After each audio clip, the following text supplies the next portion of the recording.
여러분 안녕하십니까? 정격시사 정창준입니다. 헌법재판소가 윤 대통령 측이 요청한 10차 변론기일 연기 요청을 거부했습니다. 이런 가운데 이재명 민주당 대표는 민주당이 진보가 아니라며 중도 보수로 오른쪽을 맡아야 한다고 밝혔습니다. 최근 국회 특별방문단으로 미국을 다녀온 더불어민주당 정동영 의원과 함께 국내외 정치 현안들 짚어보겠습니다. 당당토론 국민의힘 김희정 의원, 더불어민주당 백혜련 의원과 함께합니다. 미국의 대북정책 관련해 조한범 통일연구원 석자연구위원과 자세히 들여다보겠습니다. 정격시사는 유튜브로도 실시간 방송됩니다. 2월 19일 수요일 정격시사 출발합니다.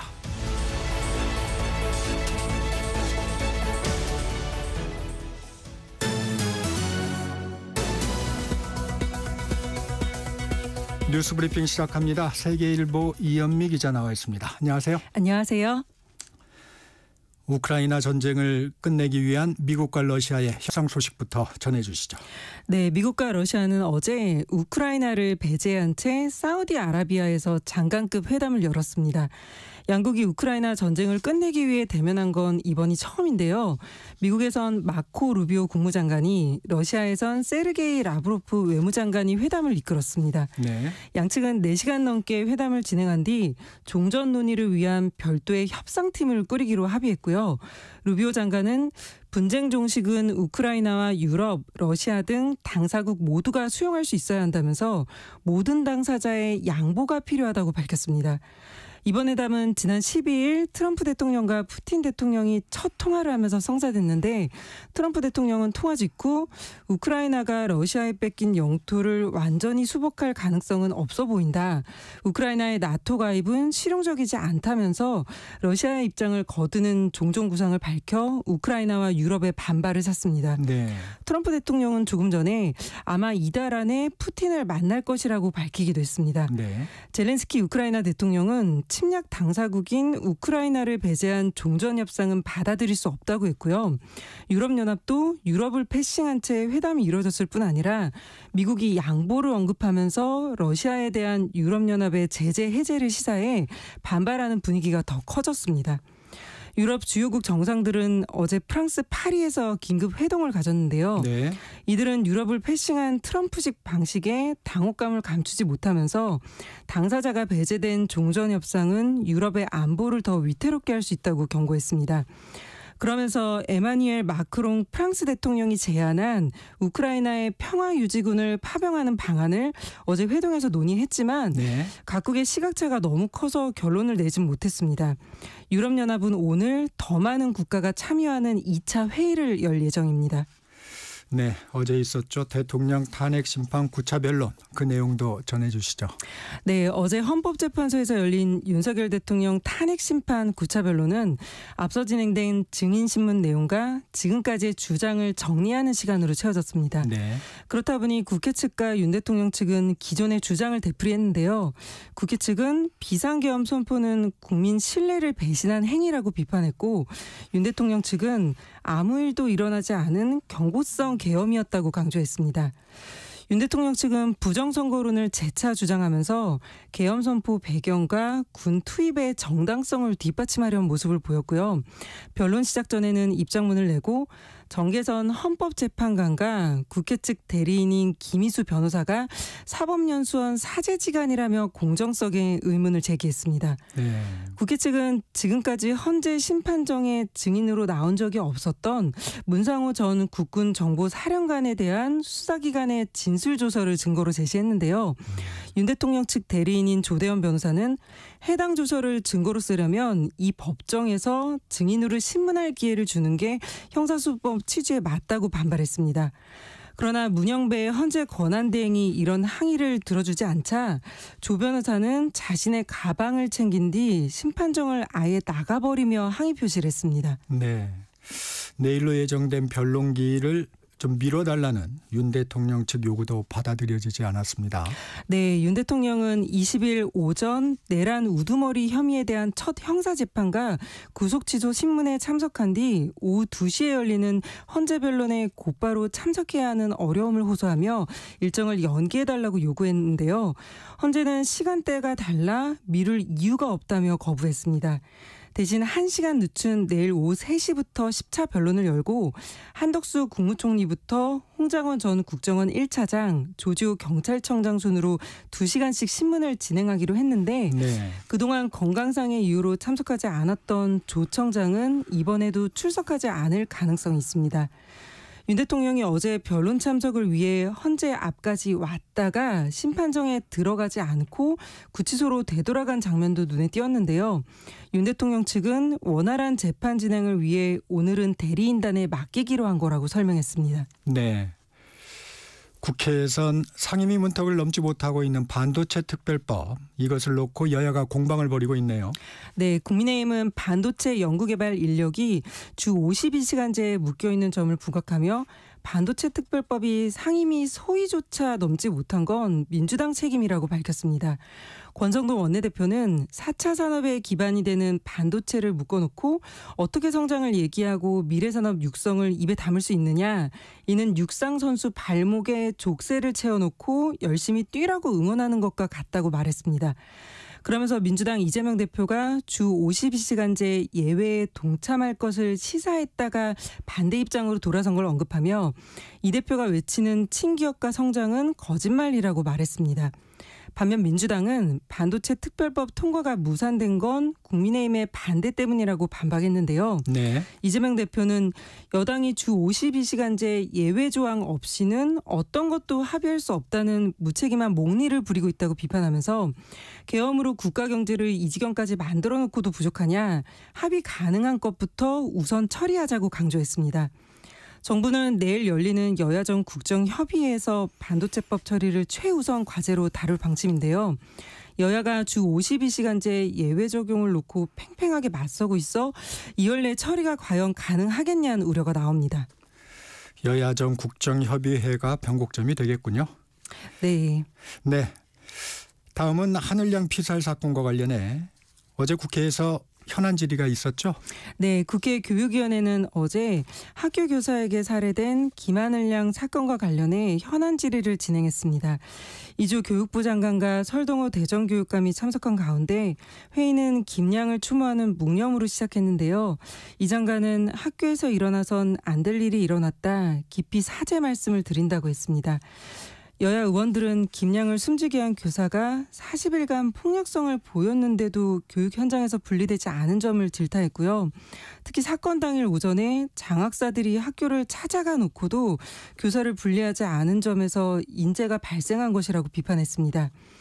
여야 의원들은 교육부가 내놓은 재발 방지 대책이 자칫 정신질환이 있는 교사에 대한 부당한 대우로 이어져선 안 된다고 당부하기도 했습니다. 국민의힘 정성국 의원은 아픈 선생님들이 회복과 치유 과정을 통해 학교로 돌아와 아이들에게 사랑을 베푸는 환경을 조성해줘야 한다고 말했고, 민주당 백승하 의원은 즉각 조치하고 대응하는 제도적 방안은 필요하지만 그게 심리적으로 어려움을 겪는 모든 사람을 배제하는 방식의 제도나 입법이어선 안 된다고 말했습니다. 네. 정부와 여당은 고위험 교원을 분리하는 내용의 하늘입법을 추진 중인데 민주당 의원들이 낙인 찍기를 우려하며 반대하고 있어 입법까지는 진통이 예상됩니다. 네. 사교육업체의 내신과 수능 대비 문제를 팔고 뒷돈을 받은 현직 교사들이 감사원 감사에서 적발됐네요. 네, 감사원이 어제 공개한 감사 결과에 따르면 최근 6년간 사교육업체로부터 뒷돈을 받고 시험 문제를 거래한 현직 교사가 249명에 달하는 것으로 나타났습니다. 네. 이들이 2018년부터 2023년 6월까지 대형 입시학원의 시험 문제를 판매하며 받은 금액은 약 213억 원으로 1인당 평균 8,500만 원에 달했습니다. 그 행태는 다양했는데요. 교사 본인이 학원이나 학원 강사 또는 사설 문항 판매 업체와 계약을 하거나 아니면 본인이나 배우자가 문항 판매 업체를 설립하고선 입시학원에 문제를 팔기도 했습니다. 네. 예를 들어 서울 양천구에 있는 한 고등학교 교사는 특정 학원하고만 거래하는 조건으로 계약금 3,300만 원을 먼저 받은 뒤 이후에 문항 거래에 따른 대가를 추가로 받았고요. 네. 경기도 안양에 있는 한 고등학교 물리교사는 배우자 명의로 문항 판매 업체를 설립한 뒤에 다른 교사 35명으로부터 문제를 받아 이 업체를 통해 판매하는 방식으로 2022년까지 18억 9천만 원의 매출을 올렸습니다. 네. 동료 교사를 업체에 소개해주고선 알선비를 받은 교사도 있었고 교사들을 관리 감독해야 할 교감이 문제 거래에 참여한 사례도 있었습니다. 또 10월 한 달간 연락이 안 될 것이라며 자신이 수능 출제위원이 된 사실을 학원 관계자에게 알리고 문제 출제 단가를 더 높여받은 교사도 있었습니다. 주로 서울 대치동과 목동 등 이른바 학군지 근처에서 근무하는 교사들이 문제 거래에 많이 참여했고요.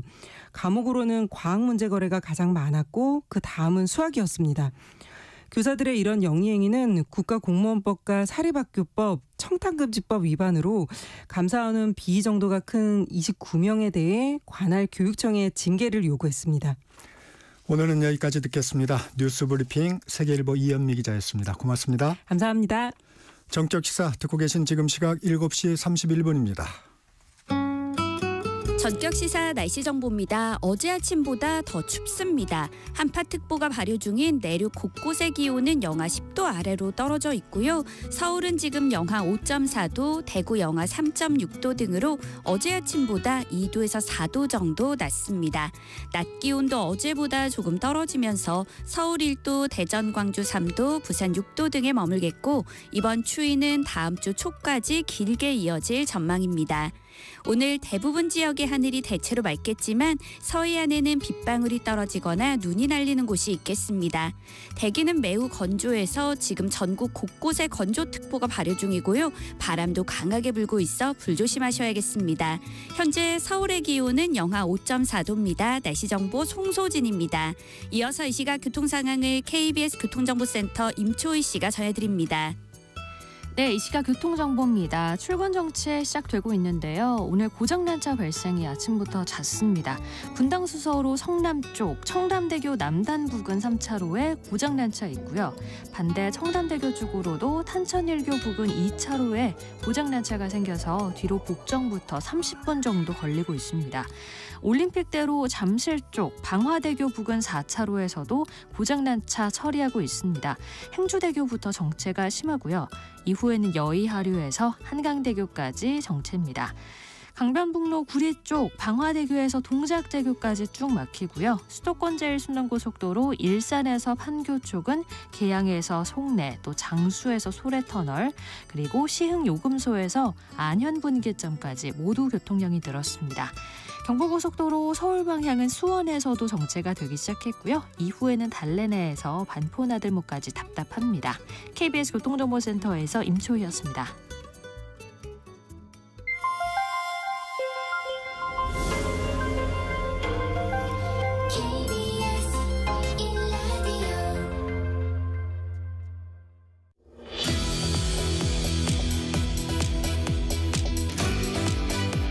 정적시사 인터뷰 더불어민주당 정동영 의원 만나보겠습니다. 의원님 안녕하세요. 네, 안녕하세요. 네, 국회의장 특사 자격으로 국회 특별방문단 미국을 다녀오셨습니다. 의원님하고 조경태 국민의힘 의원님 여야 의원 5분이 함께 있었죠? 갔습니다. 네, 어떤 목적이었습니까? 초당적인 여야 방미 대표단 그 자체가 이제 신호죠, 시그널인데 미국 조야의 상원, 하원, 국무부, 싱크탱크 전문가 또 경제계 등등의 한국의 시스템이 민주주의 시스템이 정상적으로 작동하고 있다라는 그런 메시지죠. 그 대표단 자체가 그런 상징성을 갖고 있었다고 생각합니다. 여야가 함께 갔다는 것이. 궁금한 게 지금 탄핵 정국이지 않습니까? 한국의 리더십 공백이 있는데 이 부분을 바라보는 미국의 정치권의 시각은 좀 어땠나요? 공통적으로 얘기하는 것이 한국 민주주의의 회복력이 놀랍다라는 반응이었습니다. 물론 한국 정도의 한국 같은 나라에서 계엄령이 선포되다니 참 어처구니 없는 일이다 하는 반응이 있었고, 그다음에 이제 그럼에도 불구하고 이것을 극복해내는 한국 민주주의의 저력에 대해서 참 놀라워하는 그런 분위기였습니다. 특히 한국민의 그런 경제적 성취뿐만이 아니라 민주주의에서도 그런 강건한 건강한 질서를 갖고 있는 것에 대해서 아주 높이 평가하는 그런 반응이었습니다. 의원님, 근데 최상목 권한대행에 대해서는 아직 이제 정상 통화도 저희가 못 하고 있습니다. 이 부분은 좀 어떻게 보십니까? 그러니까 한국의 지금 대통령이 유고 상태고 헌법재판소에서 파면 절차가 진행되고 있다는 등등에 대해서 네. 동맹국이기 때문에 대개는 뭐 소상하게 잘 알고 있는 거였고요. 네. 그러니까 이게 신속하게 안정되기를 바라는 동맹국으로서 그런 희망을 표시했습니다. 현안은 아무래도 무역과 대북 문제입니다. 의회 관계자들 어떤 얘기들 좀 나누셨습니까?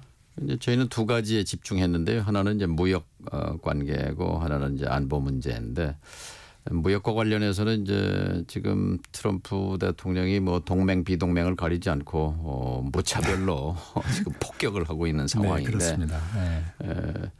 지금 2023년, 24년 연속 2년 동안 미국에 투자한 나라 가운데 가장 많이 투자한 최대 직접 투자국이 한국입니다. 근데 그 사실을 그렇게 뭐 깊이 잘 알고 있는 것 같지 않았어요. 그래서 네. 일본을 제치고 한국이 1등이다. 무려 80만 개가 넘는 양질의 일자리를 한국 기업들이 창출했다. 일본이나 독일이 만든 일자리보다 임금 수준이 더 높습니다.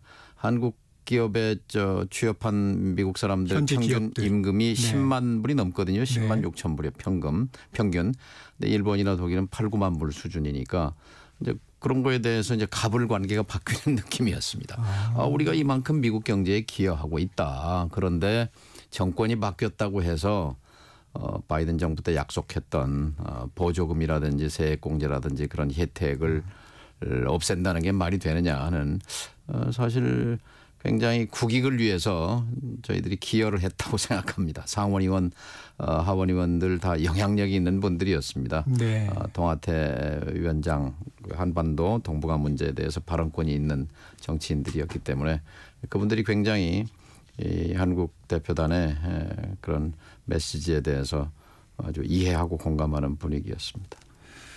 박미단이 그런 부분을 설득했지만 트럼프 행정부 지금 전 정부의 정책들을 막 뒤집고 있습니다. 세제, 보조금 지원 이런 부분 불확실한 상황인데 어떻게 대처를 좀 해야 될까요? 지금 이제 정부에서도 사절단을 보내서 이제 실무 접촉 또 네. 고위 접촉을 시도하고 있는데 최선을 다해야 하고, 어떤 면에서 보면 지금 대행 체제라서 트럼프 대통령이 상대를 안 하는 거, 나는 뭐 대행은 상대하지 않는다 이제 그런 입장이기 때문에 네. 이제 새 정부가 나오기를 기다리고 있는 거고, 오히려 그래서 좀 매를 피하는 측면도 있지 않는가 이렇게 생각합니다. 철강에 대해서 이제 25% 보편 관세 전 세계 국가에 대해서 일괄적으로 매겼는데, 또 그것이 또 오히려 어떤 면에서는 지금까지는 이제 쿼터를 정해놓고 네. 한국산 철강 260만 톤인가 이상에 대해서는 이제 거기까지만 이제 수출할 수 있고 그렇게 제한을 해놨는데, 이게 풀리는 또 효과가 한쪽에 있기 때문에 또 한국산 철강은 경쟁력이 있어요. 그러니까 미국의 US 스틸이 만드는 철강이나 다른 나라 제품보다 월등하게 품질이 뛰어나기 때문에 네. 그런 점에서는 뭐 자신감을 표시하는 것 같더라고요. 우리 기업 쪽에서는. 미국은 싱크탱크에 대한 영향력이 좀 있는 것 같은데 이번에 싱크탱크 관계자들도 좀 만나셨죠? 예, 두루 봤습니다. 미국의 외교 정책에 직접적으로 영향을 미치고 있는 CFR이라고 그 미국 외교 정책 협의회 Foreign Affairs라고는 아주 권위 있는 그 외교 정책 전문지를 발간을 하지요.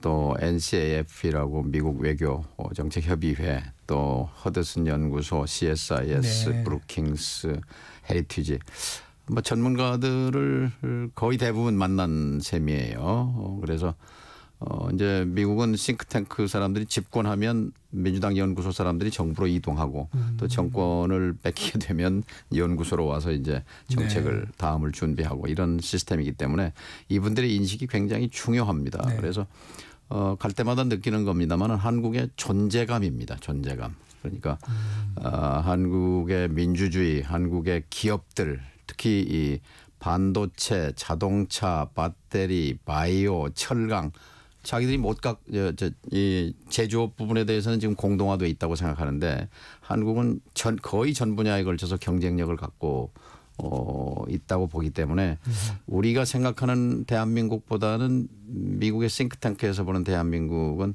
훨씬 더 위상이 높다고 볼 수 있습니다. 네. 의원님의 전문 분야이기도 한데 안보 문제 좀 여쭤보겠습니다. 북한 비핵화에 대해서는 어떤 생각들이 다수를 이루던가요? 그러니까 트럼프 대통령은 지금 뭐 바이든 정부가 했던 것들은 안중에 없거든요. 그러니까 뭐 네. 전에 이제 부시 대통령이 등장했을 때 ABC라는 말이 있었는데요. Anything에서 A, but 클린턴이 한 건 뭐 다 그건 뭐 테이블에 치워라라는 건데 지금 트럼프 대통령은 더하죠. 바이든 정부 때 만들어진 것들은 뭐 일체 고려의 여지가 없는 겁니다. 오로지 아메리카 퍼스트, 미국 중심, 미국 제일주의, 예? 그리고 미국을 다시 위대하게 하겠다. 트럼프의 목적은 딱 두 가지인 것 같습니다. 하나는 미국을 제조업 강국으로 다시 만들어야 되겠다. 라는 것이고, 그러기 또 하나는 이제 지금 적자가 미국은 수입을 한 3조 달러 하는데 수출을 2조 달러 하는데 수입을 3조 달러에서 1조 달러를 매년 적자가 납니다. 네. 이거 메워야 되겠다. 그러니까 1등이 지금 이제 캐나다고 그다음 멕시코, 일본, 중국 뭐 이런데 이제 때리기를 하지 않습니까? 관세로. 이제 한국이 8번째 그 이익을 보는 나라거든요. 미국 수출로 한 500억 불, 6, 70조 1년이면 벌어들이는 나라인데 이제 이 부분에 대해서 이제 거래를 해야 되는 거죠. 네. 이제 이 비핵화 문제와 관련해서도 이제 최근에 그 안보회의 같은데 국제안보회의 같은 데서 이제 한미 외교장관이 만나서 뭐 원론적인 합의는 합니다만 외교는 이제 겉이 있고 속이 있는데 겉으로는 같은 말을 하지만 속은 지금 이제 다른 거죠. 트럼프 대통령 때는 이제 윤석열 정부가 공동 보조를 맞춰 왔는데 이제는 과제가 그거죠. 저희들이 전달한 메시지가 한반도 문제 당사자는 북핵 문제를 해결하는 데 있어서 한국이 빠질 수는 없는 거다. 한국이 당사자다. 한반도 문제에서. 네.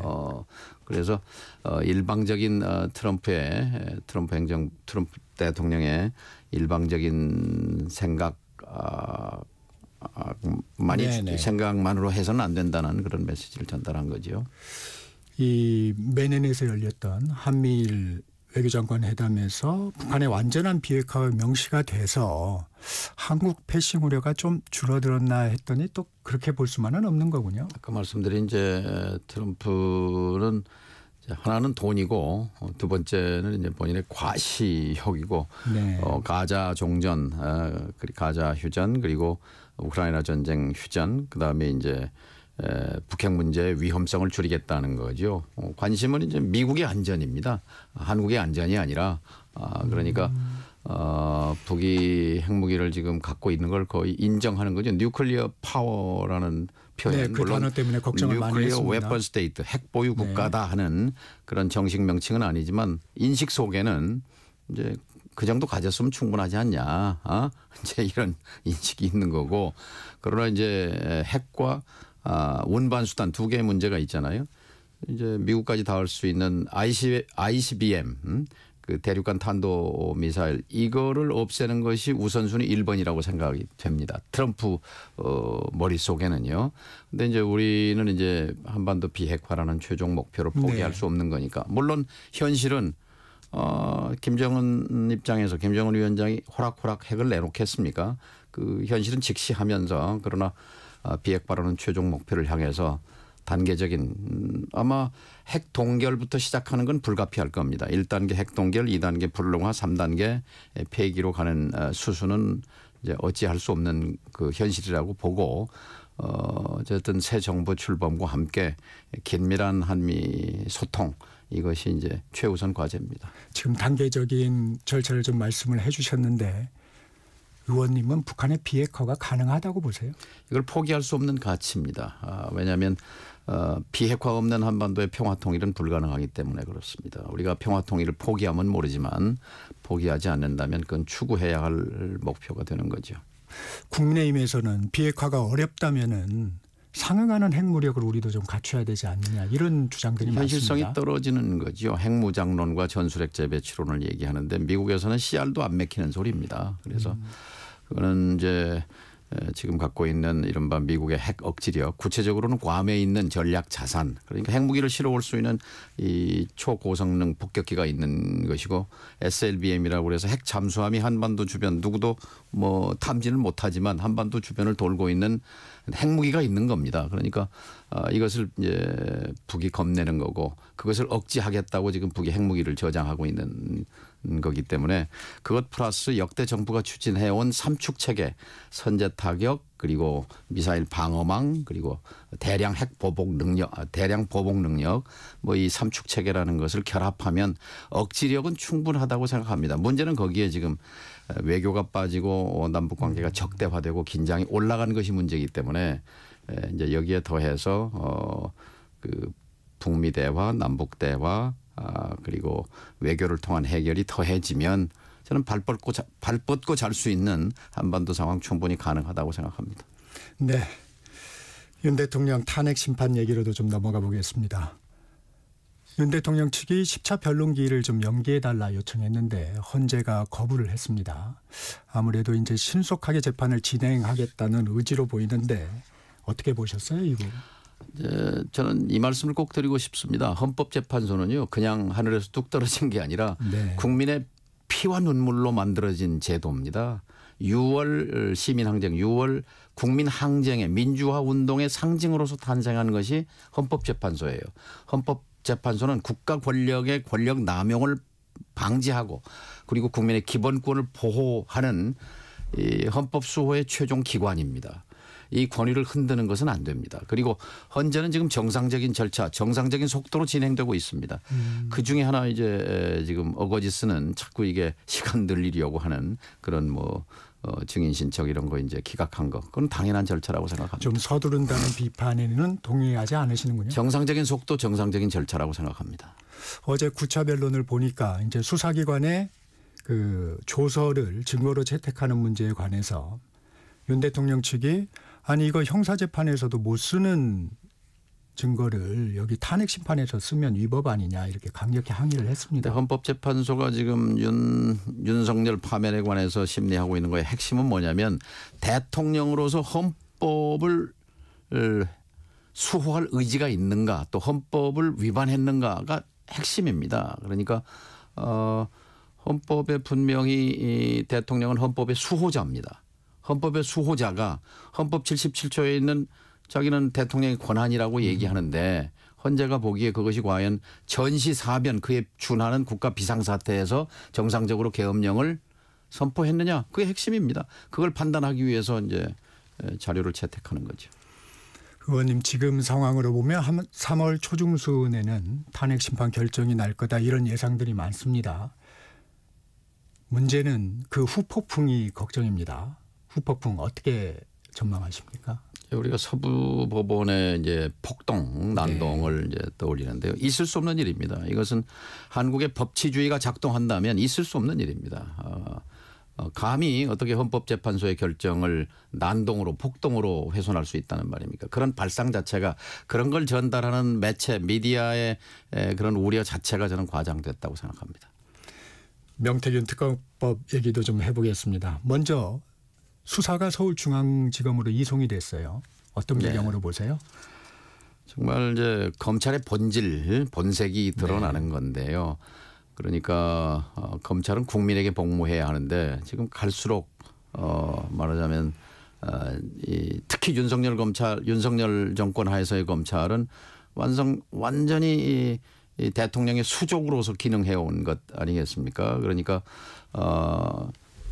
이 대통령 주변, 권력 주변은 어떻게든지 보호하는 보호막 역할을 하는 것이고, 그리고 상대방은 죽이기, 정적 죽이기에 칼 역할을 하는 것이고, 그런 연장에서 지금 창원지검의 행태를 볼 수가 있는 겁니다. 네. 지금 1년이 넘은 사건입니다. 그리고 지난 몇 달 동안 또 깔아뭉개고는 결국 권력 핵심부는 건드리지도 못했잖아요. 그리고는 이제 슬그머니 중앙지검으로 넘긴다는 건 행태 자체가 검찰 본색을 드러내는 거라고 생각합니다. 그래서 특검이 필요한 겁니다. 정치적 중립과 독립을 보장하는.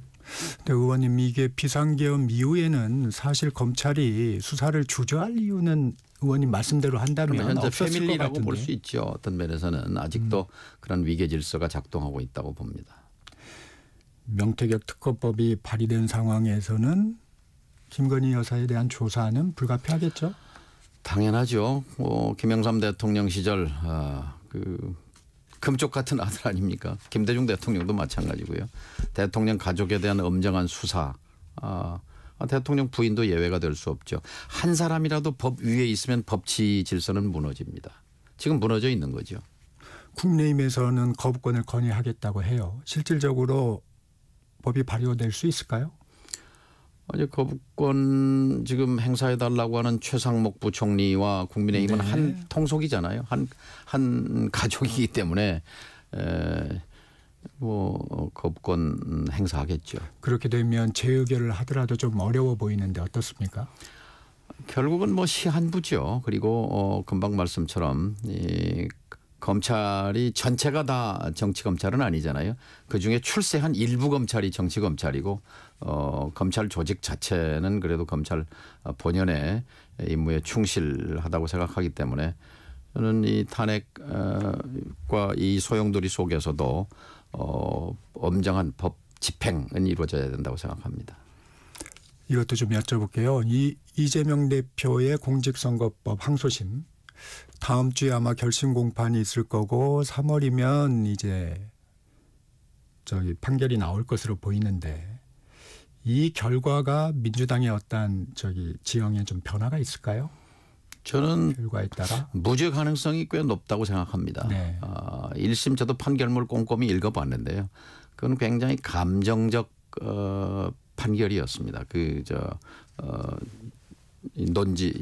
법리 전개를 쭉 보면서, 그리고 우리가 지금 모델 국가로 보고 있는 미국에는 허위사실 공표죄라는 게 없습니다. 미국 헌법의 이제 가장 최고 규범이라고 할까요? 수정헌법 1조가 표현의 자유를 제한하는 어떤 법률도 만들어서는 안 된다라는 겁니다. 그러니까 거기에서는 허위사실 공표라는 것을 엄격하게 제한하고 있고 선거법에서 이걸 다루지 않는데 지금 이제 거의 한국에만 있는 그런 악법 요소가 갖고 있는 악법적인 요소를 갖고 있는 거죠. 저는 2심에서 저는 무죄 가능성이 상당히 있다고 봅니다. 이재명 대표도 무죄를 자신하면서도 예. 한 유튜브 인터뷰에서 그래도 확정심은 5월 안에는 안 나온다. 이건 가정입니다만 항소심에서 선거에 출마하지 못하는 형이 나오더라도 대선에는 나가겠다. 이런 의미로 받아들일 수 있을까요? 무죄 추정의 원칙이라는 건 흔들 수 없는 대원칙이지 않습니까? 대법원까지 확정되기 전까지는 무죄인 것이 맞죠. 네. 최근에 비명계의 행보는 좀 어떻게 보고 계십니까? 글쎄요, 계엄령과 탄핵에 관해서는 비명 친명이 어디 있겠습니까? 같은 입장에 있다고 생각합니다. 내부 총질이라고 보세요? 아니면 건전한 당내 민주화라고 보세요? 정치권 그리고 정당 내부는 다양한 이견이 존재하는 거니까요. 또 쓴소리도 들어야죠. 예. 통합행보 성공할까요? 지금 이제 계속 만나고 있습니다. 김경수 전 지사도 만나고 김부겸 총리도 만나고. 당연하죠. 아내 식구도 그렇고 사실은 여야를 넘나들면서 다양한 사람들 만나고 또 저는 시대 정신이 통합에 있다고 생각합니다. 또 이 계엄령 전후 과정을 통해서 우리 사회가 정치도 그렇지만 지나치게 진영화되고 분열되고 대립하고 이걸 넘어서서 혐오 증서 이런 것들 해결해야 이 다음 단계로 나아가지 않겠습니까? 정치가 다시 복원돼야 합니다. 지난 3년 동안 정치가 없었잖아요. 이 질문 드려야 되는데 시간이 좀 짧습니다. 이재명 대표가 앞으로 대한민국은 민주당이 중도 보수 정권으로 오른쪽을 맡아야 한다. 이런 의견을 좀 표현했는데 어떻습니까? 유럽식 기준이라고 생각하는데요. 유럽 기준으로 보면은 민주당은 진보 정당이 아닙니다. 정말 중도 보수 정도의 정당이죠. 또 그동안 해온 행보가 그렇습니다. 독일의 3인당은 확실한 진보 정당이지만 기민당은 우리 기준으로 보면 굉장한 거기도 진보로 보여요. 네. 그런 의미에서 한 얘기라고 생각합니다. 네, 오늘은 여기까지 듣겠습니다. 지금까지 더불어민주당 정동영 의원이었습니다. 고맙습니다. 네, 감사합니다. 전격시사 1부 여기서 마칩니다. 잠시 전하는 말씀 듣고 2부로 돌아오겠습니다.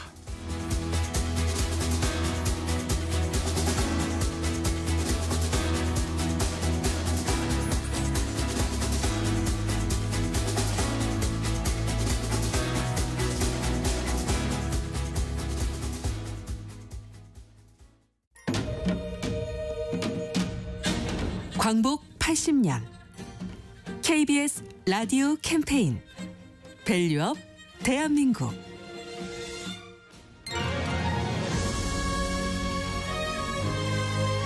한국을 세계에 알리는 반크의 박기태 단장입니다. 광복 80주년이 되었지만 여전히 해외 교과서와 웹사이트에서는요, 동해가 일본해가 되어 있고 독도가 다케시마 되어 있고 특히 우리 역사가 중국의 속국으로만 되어 있는 거예요. 근데 방크 활동의 덕분으로 해외 교과서에 우리 찬란한 문화유산이 등재가 되는 거예요. 없었던 내용이 추가가 되는데 한복도 그 중에 하나죠. 처음 방크 공부할 때는요, 해외 외국인들이 너무 한국을 몰랐어요. 한국을 소개해도 일본과 중국 사이에서 한국을 찾기 힘들었는데요. 지금은 너무 한국을 좋아해줘서 지금의 말로 한국을 제대로 홍보할 수 있는 기회를 보고 있고요. 지금은 한국을 좋아하는 외국인이 2억 명이거든요. 전 세계 한류 팬이 2억 명이에요. 2억 명 한류 팬과 함께 한국을 홍보하는 것을 넘어서 이제 지구촌 문제까지도 앞장서서 바꿀 수 있도록 하는 것이 제 바람입니다. 과거에 한국에 대한 잘못된 부분이 교과서와 사전에 국한되는데 지금은 AI상에서 너무나 많은 한국이 잘못되어 있어요. 그래서 뭐 한복을 검색하면 김호동가 나오고 창덕궁을 치면 오사카성이 나오는 거예요. 이렇게 AI 시대 때 지금은 정보통신 대국으로서 AI 시대에서는 적극적으로 우리가 한국을 홍보해서 모든 국민이 AI 대한민국 홍보대사 되는 것이 저희 바람입니다.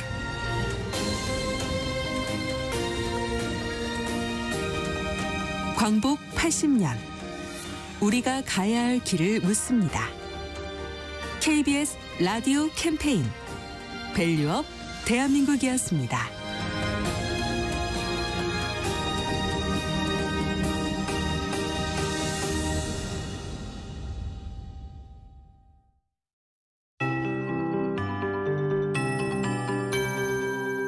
KBS 58분 날씨.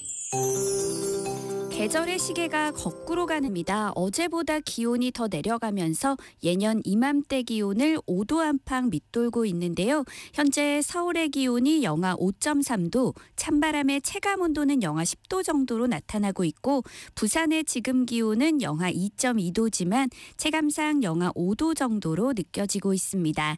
한파특보가 발효 중인 경기 북동부와 강원 내륙과 산지, 충북 북부와 경북 북부 지역의 기온은 영하 10도 아래로 떨어져 지금 대관령이 영하 13.7도를 보이는 등 전국적으로 어제 아침보다 2도에서 4도 정도 낮습니다.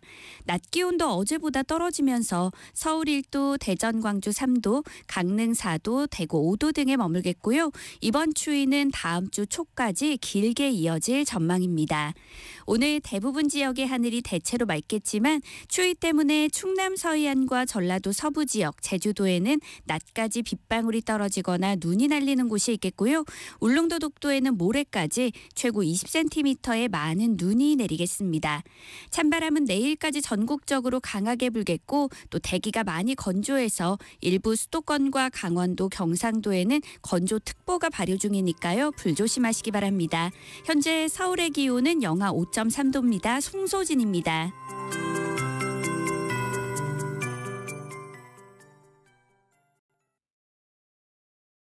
정성을 다하는 국민의 방송 KBS가 8시를 알려드립니다. AM 711kHz, FM 97.3MHz, KBS 1라디오입니다. HLKA.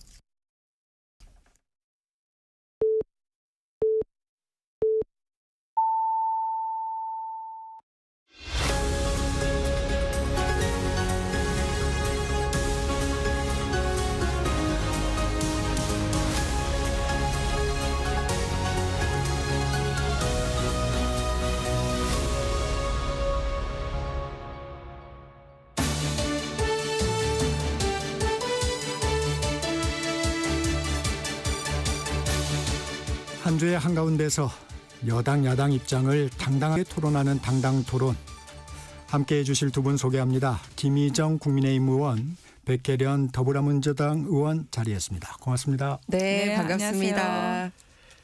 먼저 이 얘기부터 여쭤보겠습니다. 어제 이재명 민주당 대표가 유튜브 채널에 출연해서 앞으로 대한민국은 민주당이 중도 보수 정권으로 오른쪽을 맡아야 한다. 우리가 진보는 아니다. 이런 취지의 얘기를 했는데 민주당의 정체성과 관련해서 좀 주목됩니다. 어떻게 들으셨습니까? 백혜련 의원님. 저도 오늘 아침에 갑자기 뉴스로 봤는데요. 네. 그 사실은 어떻게 보면 이게 예전부터 나왔던 얘기예요. 그러니까 민주당의 스펙트럼은 굉장히 다양합니다. 그러니까 이제 어떻게 보면 보수적인 분부터 진보적인 분까지 다 담고 있는 그런 당이 바로 우리 민주당이거든요. 그리고 실제로 지금 너무 제가 볼 때 국민의힘이 구구정당화 됐기 때문에 그런 스탠스하셔도 된 것 같아요. 보수라는 건 기본적으로 헌정 질서를 지키고 보수 진짜로 그 튼튼하게 그 옛 것을 어떻게 보면 지킨다는 의미가 네. 담아 있는 거거든요. 그런데 지금의 이 헌정 질서의 파괴 세력들과 이게 함께하는 그런 정당들이 어떻게 보면은 늘어났기 때문에 반사적으로 그에 반해서는 지금의 이 질서를 지키고 공권력을 지키려고 하는 세력이 어떻게 보면 민주당이 돼버린 거죠. 네, 그런 측면도 저는 담고 있지 않나 생각합니다. 네. 김희정 의원. 스펙트럼이 넓은 당이 그 완전히 극좌로 판명났던 진보당하고 선거에 이기기 위해서 그렇게 정책이 다른데 같이 후보를 내고 그럽니까? 이미 그 현장을 보고 지금 국회에서 일어나는 일을 보고 있지 않습니까? 민주당이라는 이름으로 같이 그 공천해가지고 다시 선거 끝나자마자 각 당으로 돌아갈 수 있는 기회 주고, 그런데 그들이 하는 정책이 어땠습니까? 부동산 거래 허가제라든지 공식 행사장에서 애국가를 부르는 걸 거부한다라든지 이런 분들하고 같이 공천을 했던 당입니다. 그러면서 스펙트럼이 넓다라고 얘기를 하는 거는 이번 국회 형성에서부터 그러지 못했다라는 지적을 하고 싶고요. 또 하나는 이 발언에 대해서. 그러니까 이 네. 발언에 대해서 그러면은 실제 지금 국회 형성부터가 잘못됐고, 그다음에 두 번째는 이 발언에 대해서 실제로 지킬 수 있는 국회에서 법으로 행동으로 보여줘야 된다라는 말씀을 드리고 싶습니다. 예를 들어서 이재명 대표님은 이런 발언을 이번에 비단 처음 한 게 아니라 국회 대표 연설 때도 우리는 뭐 경제적으로 하고 이런 식으로 우클릭이라는 말은 직접적으로 쓰지 않았지만 우측을 막겠다라는 그런 취지에서 얘기를 했거든요. 그런데 실제 법 협상에 들어가서는 이런 모습을 보여주고 있지 않다라는 겁니다. 그러니까 오히려 프레임화하고 있는 곳은 민주당입니다.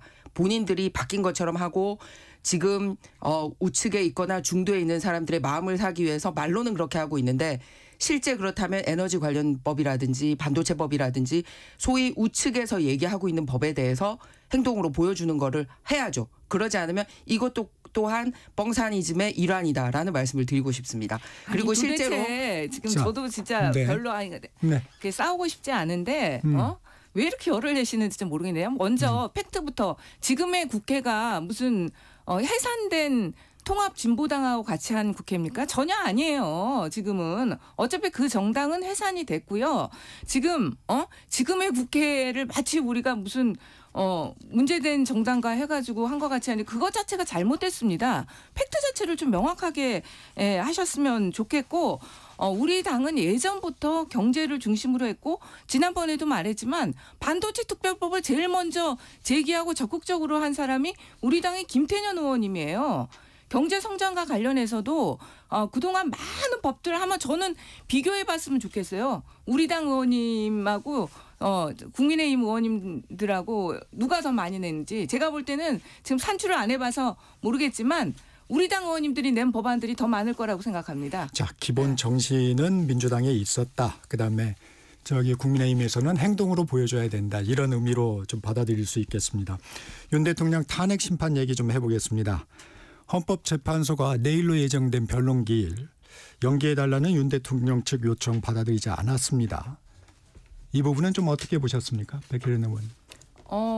객관적으로 잘 판단하신 것 같아요. 저도 기일이 똑같다고 해가지고 사실 재판 시간이 어떻게 보면 좀 겹치나 그렇게 생각을 했었어요. 그런데 네. 아니더라고요. 보니까는 그 형사재판은 오전 10시에 변론 준비 기일이 시작되는 거고 네. 헌재는 그래서 지금 1시간 또 미뤄서 3시에 하기로 했잖아요. 네.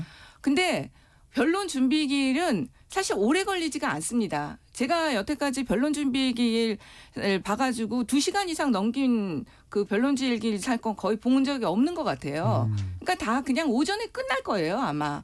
아무리 길어져도 제가 볼 때는 3시를 넘기리라고는 절대 보지 않습니다. 시간 끌지 않겠다. 신속하게 이 재판을 결론 내겠다 하는 의지가 읽히는 대목이죠. 네, 그렇죠. 헌재에서는 지금. 네. 이 부분은 어떻게 보십니까? 헌재에서 짜맞추기하고 문영배 재판관님 자기 임기 전에 결론 정해놓고 끌고 가려고 속도전하고 있는 것 같습니다. 그런데 무려 이 재판이 어떤 재판이냐면요. 정말 내란죄 사건과 관련돼서 첫 공판입니다. 그리고 또 아시지만 이제 구속 여부에 대해서 이제 신청한 거에 대해서 다툼이 있습니다. 그리고 첫 공판 시작일이기 때문에 준비하는 데 시간이 많이 걸립니다. 그리고 사전에 미리 이 절차는 발표가 된 바가 있습니다. 그런데 하고 많은 날 중에 콕 찍어서 그날 헌재를 열겠다라고 하는 것 자체가 의도가 있어 보인다라는 얘기입니다. 아니 비단 하루만 밀려도 문제가 되나요? 대한민국이 큰일 나나요? 그리고 정말 내란죄, 외환죄 이런 거는 정말 국가에서 큰 사안이지 않습니까? 그런데 그거를 니네는 그거 오전에 하고 오고 오후에 해라. 재판이라는 것은 재판 행위가 있는 당일에만 몸만 출석한다고 되는 게 아니라 그 재판에 출석하기 위해서 무수한 준비를 해야 되고요. 그리고 그 재판 결과를 지켜보면서 또 많은 국민들이 이게 실제로 어떻게 돌아가는지 관심도 가지고 지켜보고 해야 됩니다. 그런데 이 중요한 걸 2개를 빨리빨리 해치우는 데 주력하고 있지 않나라고 생각을 합니다. 그리고 증거 채택 방식에 있어서도 문제가 있는데 이렇게 속도전으로 문제를 하면서 네. 이런 방식에 대한 문제도 그냥 타넘기 하지 않나라고 생각합니다.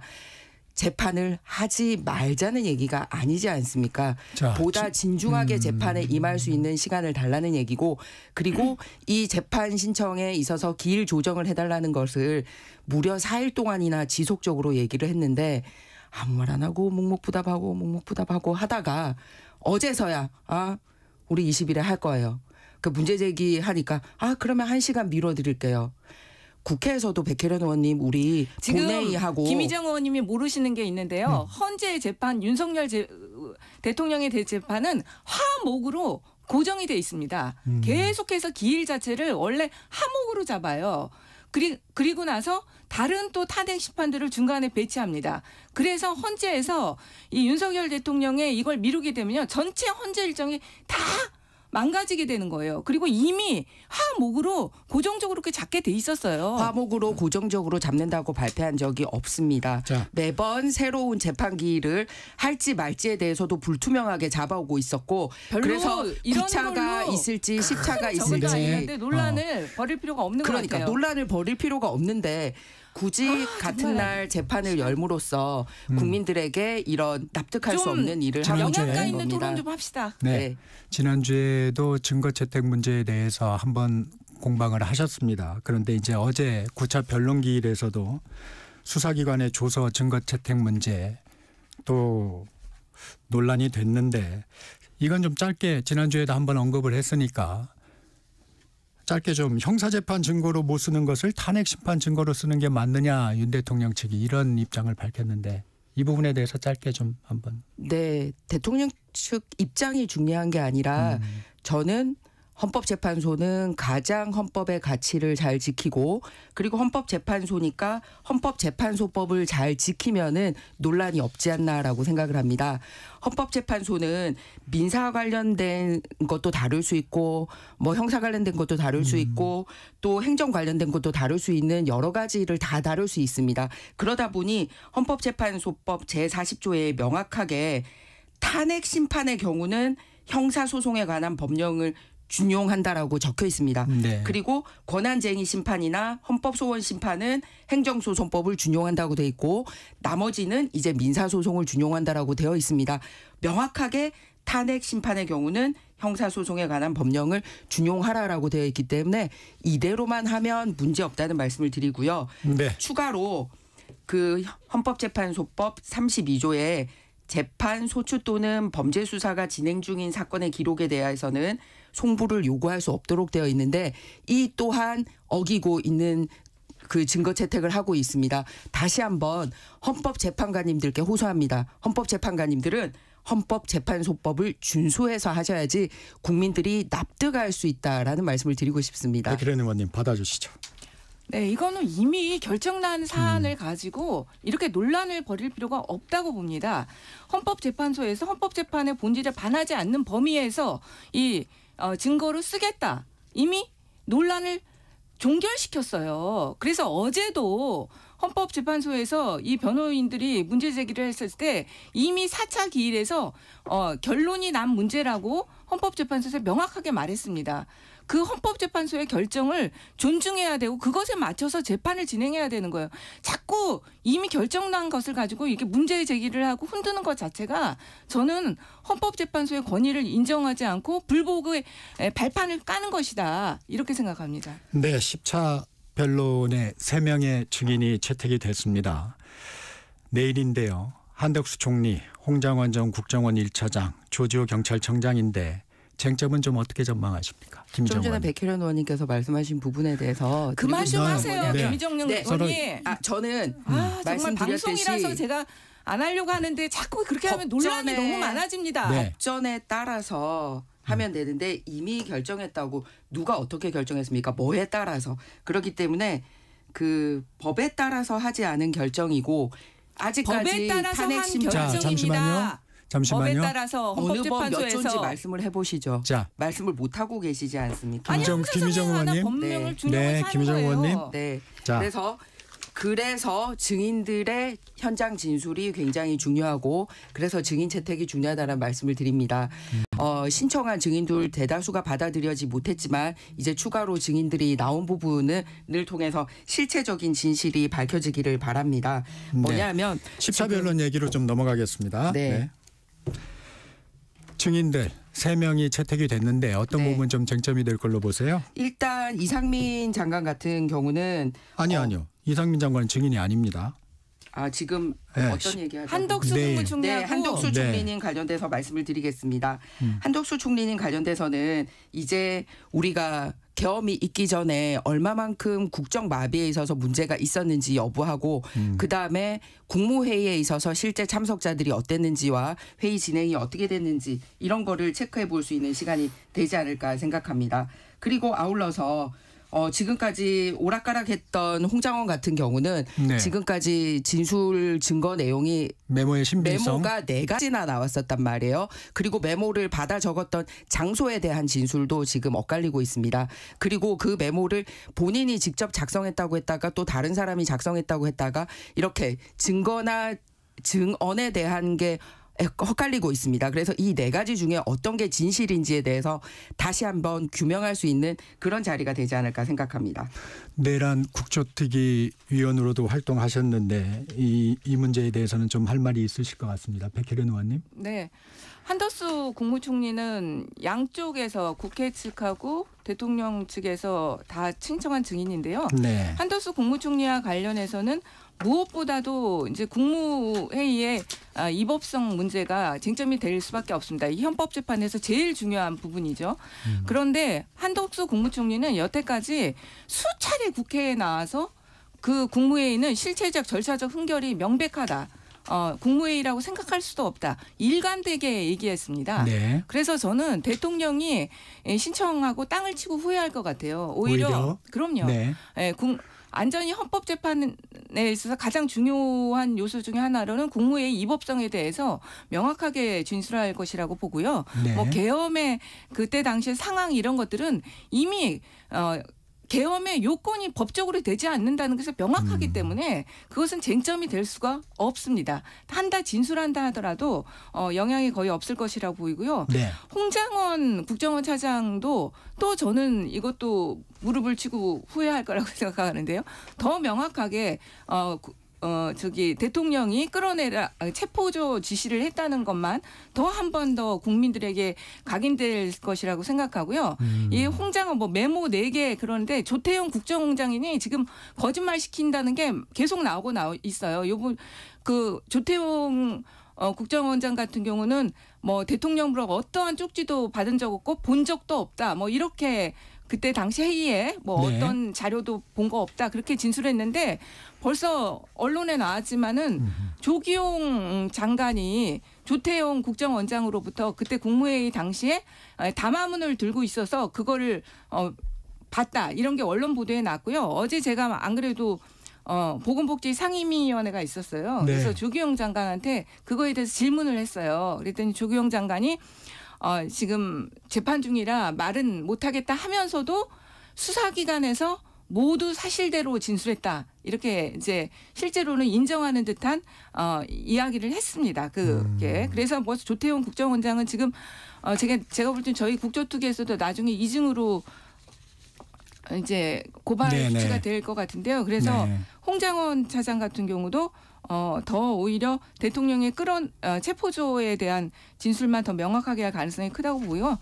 조지호 경찰청장은 지금 본인이 불출석 가능성이 제기되고 있어요. 네. 근데 또 구인영장까지 발부는 했어요. 네. 헌재에서. 그래서 나올 가능성도 있다고는 보입니다. 그럼 조지호 경찰청장의 어제 진술이 헌재에서 발표가 됐잖아요. 근데 대통령이 6번이나 전화해서 국회의원들을 끌어내라. 그건 얘기했다는 것이고요. 네. 그리고 안가에서의 해동 이런 모든 것들이 국회 봉쇄 윤석열 대통령에게는 불리한 진술들이기 때문에 헌재 3명의 증인들은 다 오히려 윤석열 대통령의 헌법 위반을 명백하게 하는 그런 증인들이 될 거라고 생각합니다. 윤석열 대통령이 신청을 했지만 윤석열 대통령에게 유리하지 못할 것이다. 이렇게 보고 계시는군요. 김희정 의원님. 네. 네. 홍장원 메모 관련돼서 이제 내일 다시 나올 거니까 밝혀지겠습니다만 본인의 발언도 계속 바뀌고 있다라는 말씀을 드립니다. 그리고 조태용 국정원장하고만 진술이 엇갈리는 게 아니라 여인영하고도 진술이 엇갈려요. 그러니까 홍장원하고는 본인 발언의 완결성도 없고 그리고 서로 다른 진술을 한 사람이 벌써 2명이나 있습니다. 그리고 검찰 조사에서는 달리 현장에 나와서 계속 바뀌고 있다라는 사실이기 때문에 내일 한 번 더 이런 부분에 대해서 명확하게 해야 되고요. 3명 중에서 특히 홍장원을 주목하는 이유는 뭐냐면 이 메모에 이제 소위 여당 인사도 들어가 있고 이러다 보니 실제 탄핵을 기획하는데 이제 아주 도화선이 됐다라는 얘기가 있기 때문에 이 메모의 진상 규명이 굉장히 이 탄핵안을 심판하는 데 있어서 핵심이라 중요한 부분이다라고 생각을 합니다. 그래서 증거와 증언 그리고 이미 밝혀진 바에 의해서는 조태용뿐만 아니라 여인용하고도 다르다라는 말씀을 다시 한번 재차드립니다. 여인용의 진술은 방첩사에 너무나 많은 사람들이 진술하고 있습니다. 저번에 여인용 사령관으로부터 직접 지시를 받은 조성현 대령이 그 헌재에 나와서 너무나 명확하게 진술했죠. 여인영 사령관으로부터 국회의원들을 끌어내라는 지시를 받았다. 그렇기 때문에 뭐 여인영 사령관의 진술은 별로 신빙성이 없을 것 같습니다. 진술 말고요. 그러면 사실 하나 어제 재판에서 나온 거에서 말씀을 드리고자 합니다. 여인영과 홍장원이 통화했다는 시점이 있거든요. 그래서 체포와 관련돼서. 그런데 그 통화 시점에는 방척사가 출동도 안 했고 출발 지시도 받지 않은 상황입니다. 그런데 그 전화는 뭘로 이루어졌다고 했냐면 현장에 나가 있는 사람들에게 체포하라는 내용이었다라고 얘기를 하고 있거든요. 그러니까 실제 통화 시기와 당시 방첩사들의 위치가 지금 국회 측 변호인이 주장하는 것과 다르다라는 말씀을 드립니다. 그렇기 때문에 주장만 다르다라는 게 아니라 팩트 체크에 있어서도 홍장원의 말이 다르다라는 것을 증명하는 내용이 나왔다는 부분 말씀드리고 싶습니다. 지역적인 것으로 자꾸 흔드시려고 하는데요. 너무 대통령의 체포 지시는 너무나 수많은 사람들의 진술과 증거가 있기 때문에 흔들릴 수가 없습니다. 오히려 여인영과 홍장원이 통화했다는 것이 더 중요한 거죠. 네. 하여튼 증언의 신빙성이 내일 드러날 것이다. 이렇게 이제 김유정 의원님은 보고 계시고 이건 여야 의원님들에게 제가 각자 다른 질문을 좀 드려보겠습니다. 탄핵에 반대하는 일부 대통령 지지자들 문영배 헌법재판소 권한대행의 집 앞에서 집회를 열고 있습니다. 주민들이 불편을 호소해도 듣지 않는 상황입니다. 이런 부분 어떻게 평가하세요, 김희정 의원님? 저는 공적인 장소인 헌법재판소 앞에 가서 뜻을 표하거나 또는 국회에 와서 뜻을 표하거나 하는 거는 오죽 답답한 마음에 그러겠나라고 하고 있을 수 있는 일이라고 생각합니다. 그리고 그거는 양쪽이 다 하고 있는 것 같아요. 그런데 이제 개인의 사적 공간에 가서 그런 행위를 하는 거는 그것 또한 정말 오죽 답답하면 그렇겠냐라고 생각을 하지만 뭐 혼자 사는 공간이 아니고 또 개인의 사생활이 있기 때문에 그런 데까지 가서 의견을 피력하는 것은 좀 자제했으면 합니다. 그런데 그렇게 달려온 사람들의 마음을 헤아리는 것 또한 문영배 재판관이 해줬으면 하는 바람입니다. 백혜련 의원님. 네. 이 질문 드리겠습니다. 지난 주말에 광주에서 열린 탄핵 찬성 집회에서 윤 대통령 부부의 딥페이크 영상이 반복돼 상영됐습니다. 대통령실에서는 고발했습니다. 이런 부분은 어떻게 보세요? 그거는 별로 전혀 맞는 상황, 그러니까 적절하지 않다고 보이고요. 그거에 대해서는 제가 보니까 그 집회 주최 측이 한 게 아니고 다른 쪽에서 한 거로 알고 있어요. 그래서 집회 주최 측에서도 그거에 대해서 문제를 제기한 것으로 알고 있습니다. 그런 거는 뭐 우리 사회에서는 적절하지 않은 행동이 없었으면 좋겠다는 생각 드리고요. 그 문영배 헌법재판소 권한대행이 집 앞에서 집회 여는 것과 관련해서 저는 명확하게 국민의힘에서 입장을 내고요. 그래서는 안 된다고 해야 된다고 봐요. 그런데 그거를 여태까지 국민의힘에서 오히려 조장했다고 봅니다. 왜 그러냐면 일주일간인가요? 계속해서 문영배 헌법재판관을 한마디로 비판하는 논평만 냈어요. 그리고 문영배 재판의 음란물과 관련한 그 댓글 가짜 뉴스라는 게 명확하게 밝혀졌는데도 사과하지 않고 있습니다. 이런 태도들이 지금 부추기는 태도예요. 이런 하여튼 행보들은 좀 없었으면 좋겠다는 두 의원의 의견이십니다. 자, 명태균 수사 관련해서 좀 알아보겠습니다. 명태균 씨 사건이 창원지검에서 서울중앙지검으로 이송됐습니다. 이송 배경 뭐라고 보십니까, 백혜련 의원님? 일단은 검찰에서 그동안 너무 지지부진한 거였죠. 그러니까 중간 수사 결과가 참 좀 미진했다는 평가들이 있습니다. 네. 네, 그러니까는 결국은 명태균 씨하고 김영선 의원만 기소를 하고 추가적인 수사를 전혀 하지 못했지 않습니까? 어쨌든 그 황금폰이라고 하는 명태균의 폰을 받아서 분석을 하고도 추가적인 수사가 하나도 없었습니다. 그러니까 그거에 대한 비판이 제기되고 이제 특검이 또 논의되기 시작하니까 면피용으로 서울중앙지검으로 이송하는 결정을 보낸 것 같은데요. 또 서울중앙지검으로 이송을 한 걸 보면은 그런데 어쨌든 이제 수사를 좀 고삐를 재겠다 이런 의미 아닐까요? 여사라든지 네. 이렇게 소환할 가능성은 있다고 보입니다. 네. 그러면 좀 검찰 수사를 지켜봐야 되는 거 아닌가요? 그런데 그동안에 그러니까 같이 이제 동시적으로 된 거죠. 어차피 특검이 되려도 또 시간이 또 걸리는 거기 때문에요. 그 안에 정말로 검찰이 성과를 낸다고 한다면은 특검이 또 어차피 좀 여러 가지 또 네, 요소가 상황. 있으니까 네, 네. 예. 특검은 구성하는데 시간이 걸리니까요. 네. 김희정 의원님, 수사가 미진했다는 부분은 동의하시죠? 네, 그래서 일단 중앙지검으로 옮겨서 더 잘 이루어지지 않겠습니까? 만약에 지금 말씀하신 대로 미진하다라고 보면서 그냥 창원지검에서만 계속 지고 있으면 그럴 텐데 중앙지검에 옮겨서 앞으로 계속 하겠다. 그리고 또 완전히 새롭게 시작하는 게 아니라 창원지검에서 담당했던 한 팀 7명 검사가 그대로 가고 중간 보고 과정 거치지 않고 이 부분은 중앙지검장에게 그 창원팀이 바로 보고할 수 있도록 하겠다라고까지 발표를 했습니다. 그렇기 때문에 검찰의 수사에 대한 의지가 읽혀지지 않나라고 생각합니다. 그래서 지금 사실은 그 관련자들이 100명 정도 상당 있는데 일단은 가장 핵심인 명태균이나 김영선 전 의원에 대해서는 일단 기소 조치가 이루어지지 않았습니까? 그래서 제가 알기로는 창원지검에 남아있는 팀은 기소한 분들에 대한 재판을 담당을 하는 거고 그 한 팀이 이제 서울로 간 팀은 이제 계속 수사를 하는데 본인들이 가장 많은 걸 가지고 있으니까 수사에 박차를 가하겠다는 이렇게 두 가지 팀을 나눠서 의지를 밝힌 걸로 보여지고 있습니다. 그래서 저는 아까 백혜련 의원님이 사실 법조인 출신이라 이걸 명확하게 네네. 구분하실 거라 생각하는데 사실 특검이라는 것은 진행 중인 수사 결과가 결론이 나고 미진하다고 판단했을 경우에 예외적으로 보완적으로 하는 것이지 않습니까?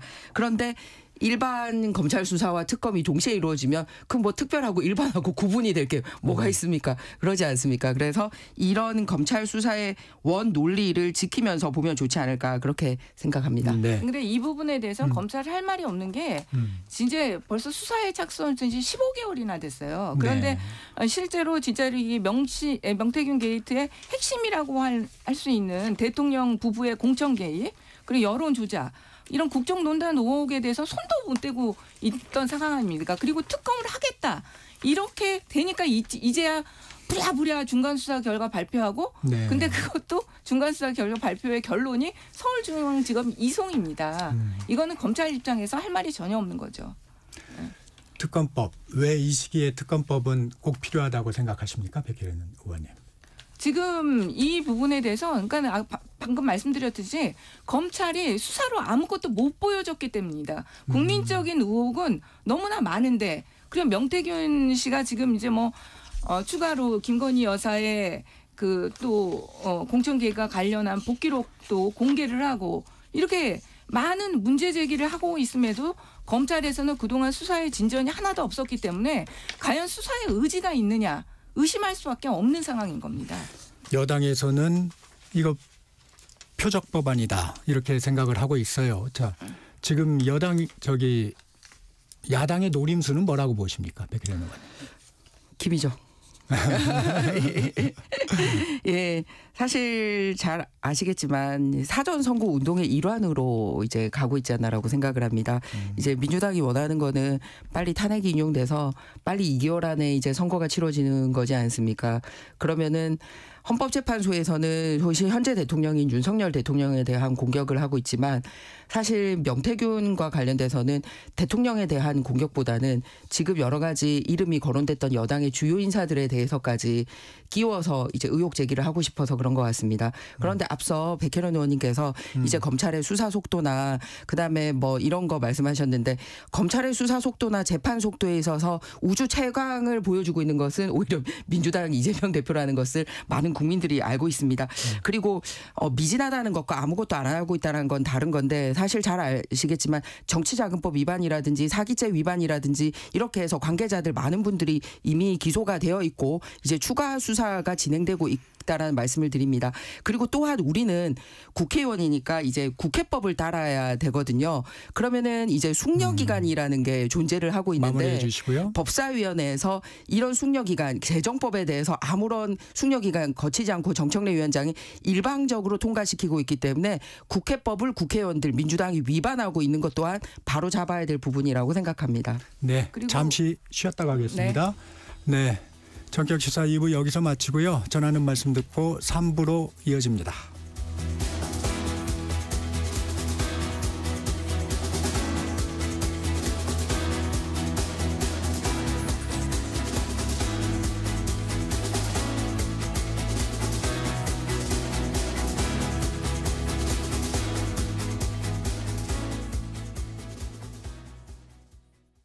잠시 후 8시 반부터 일부 지역국에서는 해당 지역 방송을 보내드립니다.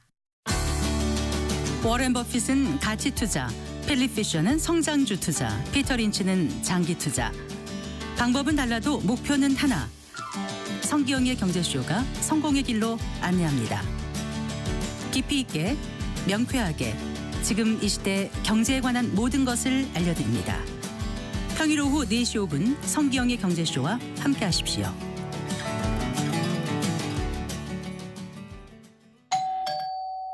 편지 왔습니다. 퇴근길 지친 당신에게 힘이 되는 뉴스를 전해드립니다. 매일 저녁 5시 5분 당신과 함께 읽는 세상 이야기 KBS 1라디오 뉴스레터 K. 지금 시각은 8시 30분입니다. KBS.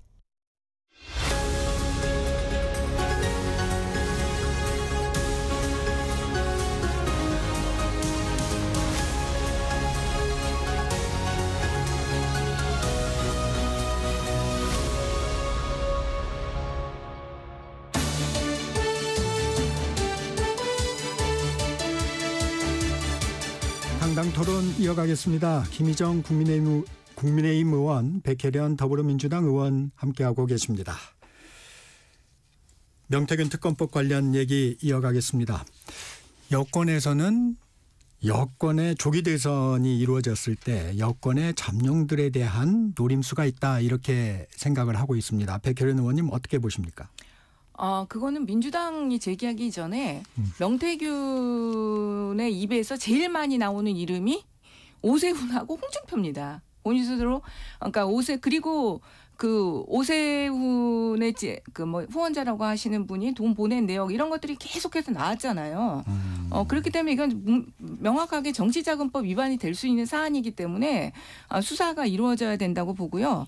홍준표 시장의 경우에도 이번에 어제 그 보도에 보니까 홍준표 아들이 문자 보낸 내역이 공개가 됐더라고요. 그러니까 계속해서 이런 오세훈, 홍준표 모두 다 명태균 씨한테 그 여론조사 뭐 부탁을 하고 했던 그런 것들이 있기 때문에 그거에 대한 수사가 충분히 이루어져야 된다고 보고 또 오세훈 씨 같은 경우는 그 명태균의 변호인이 어제 또 언론 인터뷰를 한 걸 보니까 오세훈 시장이랑 그 후원자하고 명태균이 3자 회동을 한 시간과 장소까지 검찰에 진술을 했다고 해요.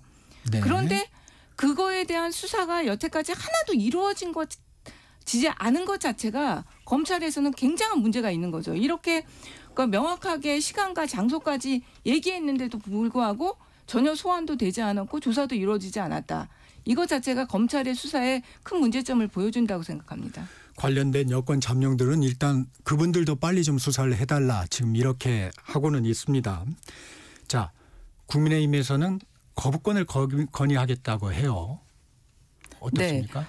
말씀드렸듯이 이제 검찰 수사가 창원지검에서 하다가 더 이제 확대해서 중앙지검으로까지 가서 하고 있지 않습니까?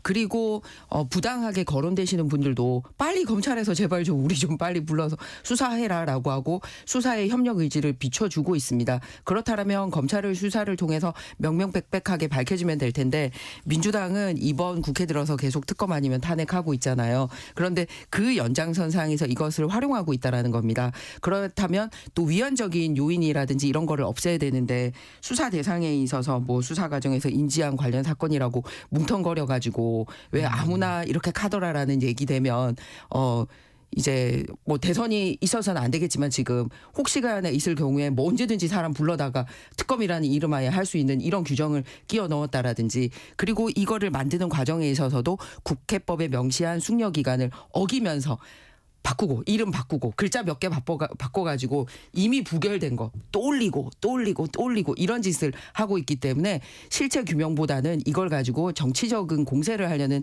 의도이지 않나 이렇게 의심할 수밖에 없습니다. 자, 그러면 마지막으로 이 관련 인지 사건이라는 부분이 지난번 내란 특검법에서도 그렇고 이번에도 이제 또 국민의힘에서 반발하고 있습니다. 이 부분은 좀 어떻게 대답하시겠습니까? 저는 그동안에 우리 역대 발표됐던 실행했던 특검법을 좀 살펴보라고 말씀드리고 싶어요. 제가 알기로는 역대 모두 발의됐던 특검법 중에 그 조항이 없는 특검법은 없습니다. 왜냐하면 모든 특검법에서 수사하다 보면 관련 사건이 나오게 돼 있어요. 그래서 그건 어떻게 보면 상시적으로 들어가는 문구예요.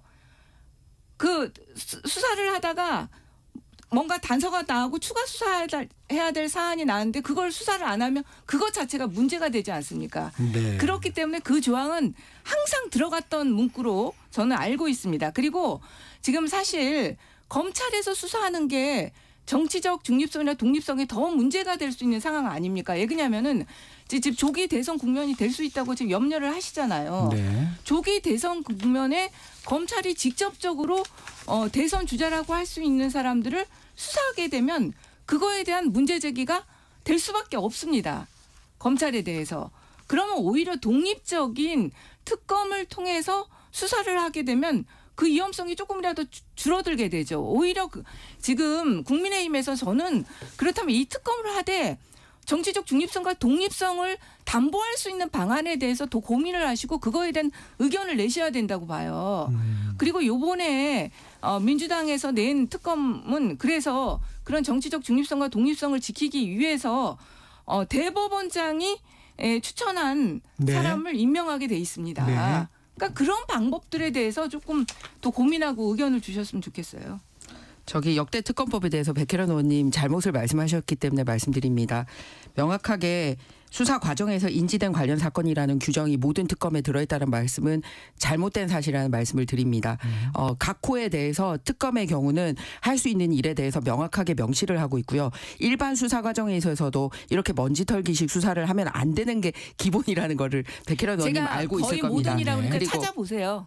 네, 네. 규정이 이렇게 되어 있지 않습니다. 그다음에 네. 두 번째는 특검 임명 절차에 의해서도 국회의장이 의뢰하고 미의뢰 시에 대법원장에 의뢰하고 뭐 이런 식으로 하고 있거든요. 그러면 사실상 국회에서 이제 합의를 해서 이루어져야 되고 여야가 같이 합의를 해야 되는데 이렇게 하나 저렇게 하나 그냥 민주당 마음에 드는 사람 할 수밖에 없는 그런 구동장치를 다 마련해뒀다라는 겁니다. 그렇기 때문에 이런 부분에 대해서 매번 이름만 바꾸고 뚜껑만 바꿔가지고 위헌적인 요인이 있기 때문에 부결시켰다는 말씀을 드립니다. 대법원장이 추천하면 그게 꼭 민주당이 그러니까 어떤 식으로 하냐면요. 네. 이게 안 될 경우에는 최종적으로 결국은 대통령이 임명을 해야 네. 되거든요. 그죠? 네. 그러면은 연장자를 대통령이 안 하고 있거나 권한대행이 안 하고 있으면은 연장자를 임명하는 걸로 간주를 하고 있습니다. 네. 그럼 민주당은 항상 어떻게 하냐면 자기들이 마음에 드는 사람을 그 여당이 추천한 사람보다 한 살이라도 더 많은 사람 중에 본인들의 정파적인 관계를 하는 사람을 추천을 해서 이게 그 합의가 안 될 경우에 자동적으로 민주당이 원하는 사람이 될 수 있는 이런 구도를 만들어 놓은 거죠. 이번 특검안은 이번 특검안에 그 조항에 대해서 제가 말씀드릴게요. 그거는 왜 그렇게 그 조항을 넣을 수밖에 없었냐고 하냐면요. 지금 보이지만 상설특검이요. 이미 의결이 돼서 정부에 가 있습니다. 그리고 임명을 당연히 해야 돼요. 법에 따르면. 그럼에도 불구하고 그동안 대행들조차 지금 임명하지 않고 있습니다. 법률 위반을 저지르고 있거든요. 그거에 대한 안전조치인 겁니다. 대법원장 추천 특검을 해서 다 의결돼서 갔는데도 지금 임명권이 있다는 이유로 임명하지 않고 계속 그냥 밀어버릴 수 있는 거예요. 그래서 그거에 대한 안전조치로 넣은 것뿐이지 그게 무슨 민주당이 임명하겠다? 그런 것이 전혀 아닙니다. 네, 여기까지 명태균 특검법은 살펴보겠습니다. 이 얘기도 좀 관심을 끌었는데 국민의힘 성일종 국회 국방위원장이 직권으로 국방위를 소집을 했어요. 민주당 의원들이 비상계엄에 동원된 군 지휘관들을 회유했다는 의혹에 대해서 현안 질의를 진행했는데 김인정 의원님, 네. 이게 어떤 내용입니까? 일단 김현태 단장이 국회 국방위원장에게 찾아와서 보고했던 내용입니다. 김현태 707 단장이 찾아와서 비상계엄 선포 당시에 국회 단전 지시를 한 거는 윤 대통령이 아니다. 오히려 곽종근 전 특전사령관이 했다라고 증언을 했습니다. 네. 그러면 이제 국방위원장은 그 보고를 받았기 때문에 여야 의원이 다 있고 또 명명백백하게 공개된 회의에서 이 증언에 대해서 이제 뭐 반대 신문할 거 있으면 하면 되잖아요. 그죠? 네. 그래서 그런 기회를 마련하자고 해서 이제 위원회를 소집했는데 민주당이 동의하지 않았습니다. 그동안은 사실 민주당이 뭐 국조특위 같은 거도 늘리고 새로운 특별위원회까지도 만들어서 뭐 온갖 증언자들 불러내서 하려고 하면서 이렇게 핵심적인 증언이 될 수 있는 거를 상임위를 열자고 했는데 받아주지도 않고 참석도 안 했습니다. 그래서 사실 규명에는 별로 관심이 없나 이런 의심을 할 수밖에 없습니다. 그 김현태 단장의 증언을 듣겠다 했는데 민주당 의원들이 이번엔 자리를 비웠어요. 이 부분 좀 어떻습니까? 지금 그 의도가 명백했기 때문에 그렇습니다. 네. 김현태 단장의 진술을 함으로써 민주당이 마치 회유한 것처럼 그걸로 하려는 목적으로 그 상임위원회를 열었기 때문에 보이콧 하게 된 것이고요. 김현태 단장이 그 단전 지수는 각종군 사령관의 지시라고 그러는데 맞습니다. 그게. 네. 왜 그러냐면요. 그 김현태 단장은 대통령으로부터 지시를 받는 사람이 아니에요. 각종군 사령관으로부터 지시를 받는 사람이고 각종군 사령관도 단전과 관련해서는 대통령의 지시가 아니라 본인 스스로 지시한 네. 건데 왜 그렇게 지시를 하게 되냐면 대통령이 계속 각종군 사령관한테 전화해서 독촉해서 그 국회의원들을 끌어내라고 지시를 하니까 그 끌어내기 위한 방편으로 자기가 생각한 게 단전이었다. 그래서 단전 얘기를 했다고 그렇게 헌재에서도 진술했습니다. 그러니까 그 사실관계 자체는 틀린 거가 아니에요. 그런데 대통령의 끌어내라는 지시 때문에 단전이라는 생각까지 하게 된 것이라는 거죠. 그리고 중요한 것은 실제로 김현태 단장이 그 지시대로 단전 조치까지 했다는 겁니다. 그래서 그 단전 조치가 실제로 정말 10분만 일찍 일어나서도요. 저희가 계엄 해제 의결을 할 수 없었습니다. 네. 근데 이 부분에 대해서 네. 이제 곽종근 전 특수전 사령관 같은 경우에 이제 야당 의원인 김병주 의원의 유튜브 채널에 공익 제보자로 나타나가지고 그때는 본인이 알아서 단전 단수 뭐 한 거 이런 거 하나도 없이 그냥 일방적으로 뭐 자기는 진짜 시키는 일 안 하려고 되게 막 노력한 사람인 것처럼 하다가 결국 그래서 헌법재판소가 굉장히 중요하다는 게 이 얘기를 하는 거예요. 거기 나오니까 이제 거기서 거짓말 할 수 없어서 자기 생각이었다라고 얘기를 한 거 아닙니까? 근데 단전역에는 어차피 거기서는 끌어내라가 중심이었고요. 단전은 부수적인 거예요. 예, 끌어내라도 마찬가지입니다. 곽종근 전 그 사령관이 끌어내라를 데리고 나와라로 이렇게 그 표현이 돼 있는데 그게 다른 데서는 끌어내라고 돼 있고 근데 중요한 상황에서는 데리고 나와라로 돼 있고 그다음에 부수고는 열고로 돼 있고 이런 식으로 곽 전 사령관의 말이 계속 바뀌고 있습니다. 그래서 이런 거를 사실은 국회 국방위원회를 열어서 확인을 하자는 거죠. 그리고 또 하나는 왜 민주당의 출석이 굉장히 중요하냐 하면 민주당의 전문위원이 이제 이 두 사람 지금 얘기되고 있는 김현태나 곽종근 사령관 사실 가불관계지 않습니까? 국회 민주당의 전문위원이 이제 그 공직자들한테 회유를 했다고 하지 않습니까? 그 저기 좀 살펴보죠. 네, 변호사 대주겠다라고 얘기했고 이미 대세는 기울었다 이런 식의 발언을 했다고 얘기하고 있지 않습니까? 그러면은 그런 억울하다고 민주당이 생각을 한다면. 그 민주당 전문위원도 불러내고 민주당 의원들이 질의를 해서 현장에서 밝혀내면 되는데 이렇게 중요한 사실이 밝혀졌는데도 이 회의를 거부하니까 이거 국민들이 납득하기 힘들죠. 지금이라도 저는 회의 열었으면 좋겠습니다. 김현태 단장이 오히려 우리 당 입장에서는 성일종 위원장에게 해유를 당했다고 지금 보고 있습니다. 김현태 단장 같은 경우가 가장 먼저 군인 중에서 울면서 스스로 언론에 나가서 네, 얘기했던 네. 사람이에요. 네. 그때 끌어내라고 느꼈다 뭐 이런 얘기도 스스로 울면서 얘기했어요. 그런데 그 진술을 지금 본인이 뒤집고 있는 상황이고요. 김현태 단장 그때 우리 스스로 울면서 얘기할 때 민주당이 나섰습니까? 전혀 아닙니다. 백혜련 의원님 하나만 시간이 없으니까 여쭐게요. 그 전문위원이 민주당이 지켜줄 것이다 이런 얘기 그리고 또 김현태 단장의 얘기입니다. 박범계 의원이 자신이 적은 문장으로 말하기를 요구했다. 이런 부분은 신뢰가 없다고 보십니까, 말이? 저는 별로 신뢰가 없다고 봅니다. 왜 그러냐면요. 지금 각종군 사령관이 해유달랑한 이유가 없는 것이 그 법사위에 출석해서 증언하는 게 12월 10일 날이에요. 그날 이제 우리 당 의원들을 만나가지고 네. 얘기를 한 건데 그 전날 하루 전에 12월 9일에 검찰에 자수서를 냈어요. 각종군 네. 사령관이. 만나기 전에? 네. 만나기 전에 12월 9일 날 이미 검찰에 자수서를 냈습니다. 그리고 자수서를 제출한 이유가 12월 5일 날 김용현 장관이 각종군 사령관에게 전화를 해가지고 비아포는 녹음이 안 되니까 당당하게 가라. 네. 이렇게 이제 일종의 증거 인멸을 지시하는 식의 발언을 한 거죠. 그걸 보고 각종군 사령관이 마음이 떠나가지고 12월 9일 날 이미 검찰에 자수서를 냈습니다. 네, 저기 정리해 주시고요.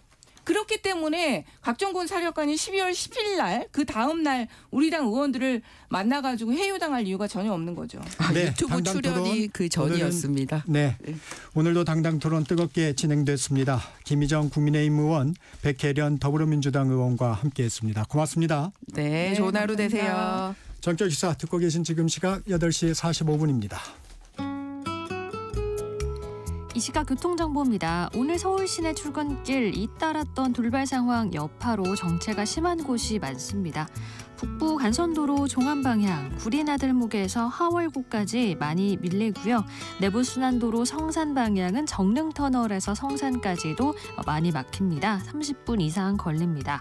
강변북로 구리 쪽은 방화대교에서 반포대교까지 계속해서 많이 밀리고요. 성수대교에서 청담대교 사이도 어렵습니다. 성수대교 북단 진출램프에서는 사고 처리 작업으로 정체고요. 올림픽대로 잠실 쪽 행주대교에서 한강대교까지 정체인데요. 한강대교 부근 3차로에도 사고가 있어서 주의를 하셔야겠습니다. 이후 반포대교에서 청담대교까지도 교통량이 늘면서 밀리고요. 서부 간선도로 성산대교 방향 고척교 부근에서 오목교까지 제속도 못 내고 있습니다. KBS 교통정보센터에서 임초희였습니다.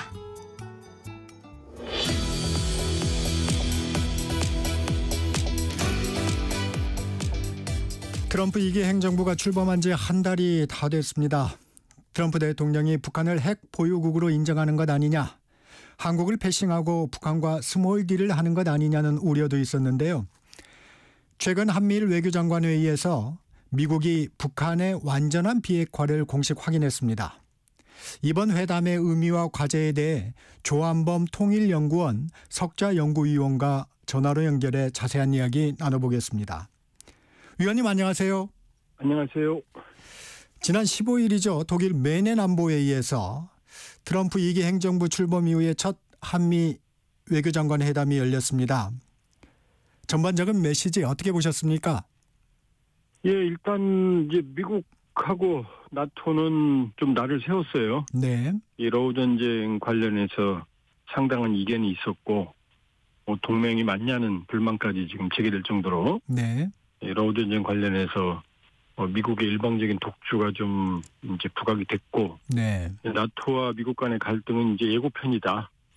이 정도로 좀 불안하게 시작을 한 반면에 한미일 간에는 뭐 분위기가 좋았습니다. 네. 그래서 그동안 이 한반도 비핵화냐, 북한 비핵화냐. 한반도 비핵화는 주체가 불명하지만 북한 비핵화는 이제 주체가 북한으로 완전히 명확해지는 거거든요. 네. 북한의 완전한 비핵화, 그다음에 북한의 완전한 비핵화를 견인하기 위한 대북 제재의 효용성, 네. 그다음에 확장 억제, 미국의 해구산이죠. 그다음에 한미일 안보 협력, 이런 바이든 정부 때의 기조가 대부분 확인이 됐거든요. 네. 일단 향후 아직도 불투명하죠. 트럼프 행정부 지금 뭐 출범한 지 한 달밖에 안 됐으니까. 네. 그러나 일단은 초기에 혼돈된 모습은 다소 수습을 하는 기존의 틀을, 한반도 문제에 대한, 한반도 정책에 대한 기존의 틀을 확인하는 그런 자리 정도였다 이렇게 볼 수 있겠네요. 지금도 위원님 보면 말씀을 좀 해주셨는데 한반도 비핵화와 북한 비핵화 이 표현의 차이 조금 더 부연해 주시면 어떻습니까? 2018년, 19년 이제 4.27 판문점 회담, 그다음에 6.12 싱가포르 회담, 북미 회담이죠. 그다음에 2019년 2월에 하노이 북미 회담, 미국 회담, 여기에서는 북한의 비핵화라는 표현이 안 들어있고요. 네. 한반도의 비핵화, 완전한 비핵화를 위해 공동의 노력을 한다 이렇게 애매하게 돼 있어요. 그러니까 한반도의 완전한 비핵화는 서로 노력하는 거니까 우리는 핵이 없죠. 미국의 확정된 핵이 있고 그 일종의 사실은 핵 군축, 서로 핵 능력을 줄여나가는 의미가 있다. 그다음에 주어가 북한이 아니거든요. 네. 그런데 이제 북한의 완전한 비핵화는 북한이 지금 불법적으로 핵을 가졌으니까 북한을 명시했기 때문에 북핵 문제 해결의 명확성, 선명성이 드러나는 거거든요. 네. 그러니까 북한을 명시하는 것과 한반도를 명시하는 것과는 하늘과 땅 차이죠. 그러니까 한반도의 비핵화는 북한이 선호하는 용어고 그 다음에 이제 북한의 완전한 비핵화는 네. 우리가 선호하는 그 표현이라고 볼 수가 있죠. 그 부분을 받아낸 거군요. 어떻게 보면. 그런데 이제 지금 트럼프 행정부 한 달밖에 안 됐기 때문에 네. 이제 겉으로는 이제 혼선을 정리하는 것처럼 보이지만 네. 아직 명확한 대북 정책의 그 스케줄이나 틀이 만들어진 것 같지는 않아요. 왜냐하면 그 D&I 국장, 게보드 D&I 국장 같은 경우에는 네. 북한의 완전한 비핵화 이 표현보다는 북한 핵 위협의 축소에 주력하겠다 이런 표현을 한 적이 있고 네. 또 이 인도태평양 쪽의 주요 핵심 네. 군 관계자는 북한이 곧 ICBM, 미국 본토를 공격할 ICBM을 대량 생산할 거다 이런 얘기도 한 적이 있고 또 말씀하신 것처럼 초기에는 트럼프 대통령이 누클리어 파워라는 표현을 쓴 적이 있고 북한 네.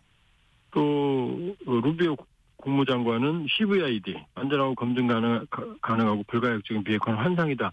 뭐 이런 얘기 좀 혼재되어 있거든요. 아하. 그러니까 아직은 안심하긴 이르다.